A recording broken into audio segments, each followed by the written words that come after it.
Driver নিয়োগ পরীক্ষার প্রশ্ন। ড্রাইভার পরীক্ষার প্রশ্ন। ড্রাইভার পদে পরীক্ষার প্রশ্ন। ড্রাইভার। ড্রাইভার। ড্রাইভার পদে আপনারা যারা নিয়োগ পরীক্ষায় অংশগ্রহণ করবেন তাদের জন্য আজকের এই ভিডিওতে থাকছে নিয়োগ পরীক্ষার সাজেশন, প্রশ্ন প্যাটার্ন, বিগত সালের প্রশ্ন নিয়ে বিস্তারিত আলোচনা। আশা করি ভিডিওটি প্রথম থেকে শেষ অবধি দেখবেন এবং চ্যানেলটি অবশ্যই সাবস্ক্রাইব করে আমাদের পাশে থাকবেন।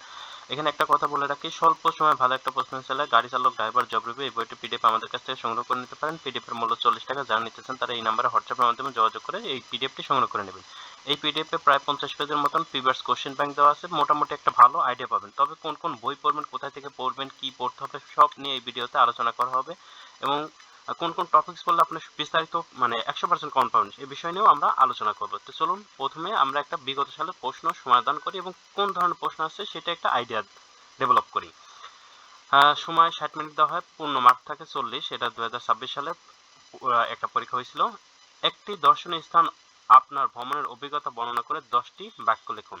তাহলে আপনি এই ধরনের প্রশ্নগুলো কোনো বই থেকে আপনি কমন পাবেন না, মানে আপনার নিজের যে কমন সেন্স আছে সেটার উপর ডেভেলপ করে লিখতে হবে। কারণ আপনি কোথায় ভ্রমণ করছেন সেই বিষয়ে যে কোনো আপনি এই আপনার জীবনে কোথাও না কোথাও তো ভ্রমণ করছেন, সেই ভ্রমণের অভিজ্ঞতা বিষয়ে আপনাকে 10টা বাক্য নিজের মতন করে লিখে দিয়ে আসতে হবে। এগুলো মুখস্থ করলে আপনি কখনোই কমন পাবেন না, কারণ এই প্রশ্নটা আর রিপিট কখনোই হবে না, হয়তো অন্য কোনো প্রশ্ন আসতে পারে এখানে। এরপর আসি, নিয়মের যে কোনো 4টি প্রশ্নের উত্তর লিখুন। এই প্রশ্নগুলো রিপিট আসে, এগুলো আপনাকে যে কোনো বই থেকে ভালো করে পড়ে যেতে হবে।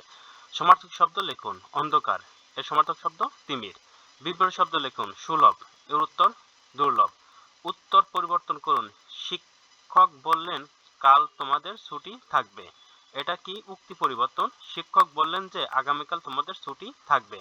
এক কথায় প্রকাশ করুন, বাক্য সংক্ষেপে করুন, মানে এক কথায় প্রকাশ থেকে। অভিজ্ঞতার অভাব আছে যার, একে এক কথায় বলা হয় অনভিজ্ঞ। অর্থ লিখে বাগধারা যোগে একটি বাক্য রচনা করুন, অর্থাৎ বাগধারা। তাসের ঘর অর্থ হলে গা ঠুনকো। এটা নিয়ে একটা বাক্য আপনার নিজের মতন করে লিখে দিয়ে আসতে পারবেন। এরপর আসি, write paragraph on your profession বা জব। আপনার যে নিজের যে কি করেন সেটার উপর একটা আপনাকে প্যারাগ্রাফ লিখতে হবে। এটা যদি 5 মার্কের থাকে তাহলে 7 বাক্যের, আর যদি 10 মার্কের থাকে তাহলে 12 থেকে 15 বাক্যের মধ্যে লিখবেন। এরপর আছে ট্রান্সলেট ইনটু বাংলা, মানে ইংরেজিতে দেওয়া আছে, বাংলায় ট্রান্সলেশন করতে হবে। আওয়ার লাইফ ইজ শর্ট, আমাদের জীবন সংক্ষিপ্ত, but we have to do many things, আমাদের অনেক কিছু করার আছে। আমাদের লাইফ যদিও সংক্ষিপ্ত তবু আমাদের অনেক কিছু করার আছে। Human life is nothing but a collection of moment, এখানে বলা হচ্ছে যে মানব জীবন কেবলমাত্র মুহূর্তের সমষ্টি নয়। So we must not spend a single moment in vein, মানে বৃথা বা অপ্রয়োজনীয় কারণে আমাদের সময় নষ্ট না করা উচিত। এরকম to waste time is to shorten life, এই সময় নষ্ট করা জীবনকে ছোট করার শামিল। মানে আমরা যদি আমাদের ব্যক্তিগত যে আমাদের মূল্যবান সময় আছে এই সময়টা উচিত করা, মানে অপব্যয় ব্যয় করা উচিত না। আর এটা যদি অপব্যয় ব্যয় করি তাহলে এটা আমাদের জীবনকে আরো সংক্ষিপ্ত করে দিবে। যাই হোক, গোলাকার গোলাকার 400 মিটার মাঠের একজন দৌড়বিদ 24 চক্কর দৌড় দিলেন, সে কত কিলোমিটার দূরত্ব অতিক্রম করলেন? এটা প্রশ্ন ছিল। তা আমাদের এইটার উত্তর করতে হবে, আমরা যদি ক্যালকুলেশন করি আমাদের উত্তর আসবে উত্তর আসবে 9.6 কিলোমিটার। ক্যালকুলেশন করলে 9.6 কিলোমিটার আমাদের ক্যালকুলেশন করে উত্তরগুলো বের করতে হবে। ঢাকা থেকে দিনাজপুরের দূরত্ব 3.3, মানে 330 কিলোমিটার। ঢাকা থেকে দিনাজপুরের দূরত্ব 330 কিলোমিটার। একটি বাস 7 ঘন্টা ঢাকা থেকে দিনাজপুরে পৌঁছায়, বাসটি 1 ঘন্টা যাত্রা বিরতি করে, ঘন্টায় বাসটির গড় গতিবেগ কত ছিল? আমরা ক্যালকুলেশন করলে উত্তর আসবে 55 কিলোমিটার পার আওয়ার। 1 ইঞ্চি সমান সমান 2.54 সেন্টিমিটার এবং 1 একর সমান সমান 4840 বর্গ হলে 1 একরে কত বর্গমিটার? আমরা ক্যালকুলেশন করলে আসবে 4046.86 বর্গ মিটার। একটি বক্সের দৈর্ঘ্য 2 মিটার, প্রস্থ 1 মিটার, 1 মিটার 50 সেন্টিমিটার এবং এর উচ্চতা 1 মিটার হলে বক্সের আয়তন কত? আমরা ক্যালকুলেশন করলে উত্তর আসবে 3 বর্গ মিটার।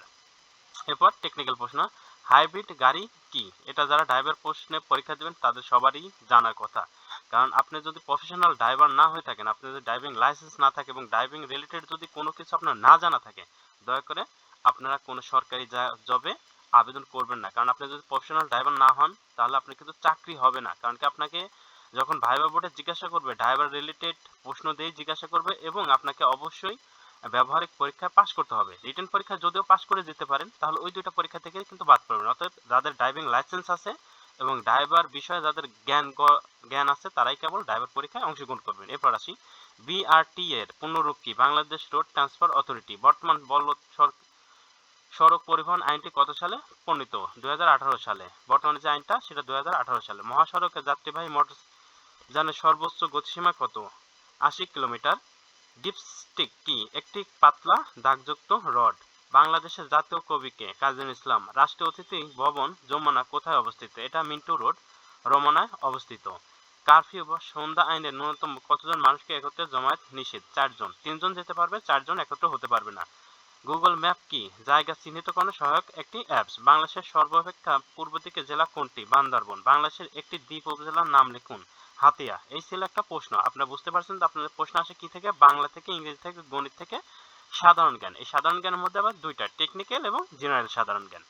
তো আপনারা যদি এটা পড়েন, এই পিডিএফটা পড়েন, তাহলে একটা প্রশ্ন কিভাবে আসে, কেমন আসে, এটা একটা বিস্তারিত জ্ঞান পাবেন, ভালো একটা আইডিয়া পাবেন। আর যদি 100% প্রশ্ন কমন পেতে চান, তাহলে এক্ষেত্রে আপনার বাংলা, ইংরেজি, গণিত, সাধারণ জ্ঞান আলাদা আলাদা পাবে, পড়াই উচিত হবে। আলাদা আলাদা পড়বেন আর সাথে প্রিভিয়াস কোশ্চেন ব্যাংকটা পড়বেন, ইনশাল্লাহ 100% প্রশ্ন কমন পাবেন। সবগুলো বইয়ের পিডিএফ এর মূল্য কিন্তু 100 টাকা।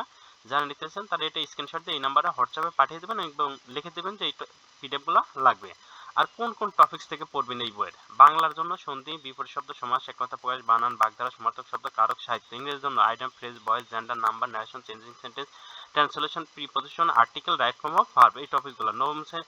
আর গণিতের জন্য নবম শ্রেণী গণিতে যে গণিতগুলো দেওয়া আছে সেগুলো পড়লেই হবে, অর্থাৎ গণিত পিডিএফটা পড়লেই হবে। এর বাইরে আর কিছু পড়ার দরকার নেই। পাটিগণিত, বীজগণিত, এই দুটো টপিক ভালো করে পড়বেন। আর সাধারণ জ্ঞানের ক্ষেত্রে প্রিভিয়াস কোশ্চেন ব্যাংকটা একটু ভালো করে দেখে যাবেন। এখান থেকেই ইনশাল্লাহ যে সাধারণ জ্ঞান প্রশ্ন আসবে সেটা কমন থাকবে। আর সাম্প্রতিক বিষয় বলেই একটু দেখে যাবেন এই পিডিএফ থেকে।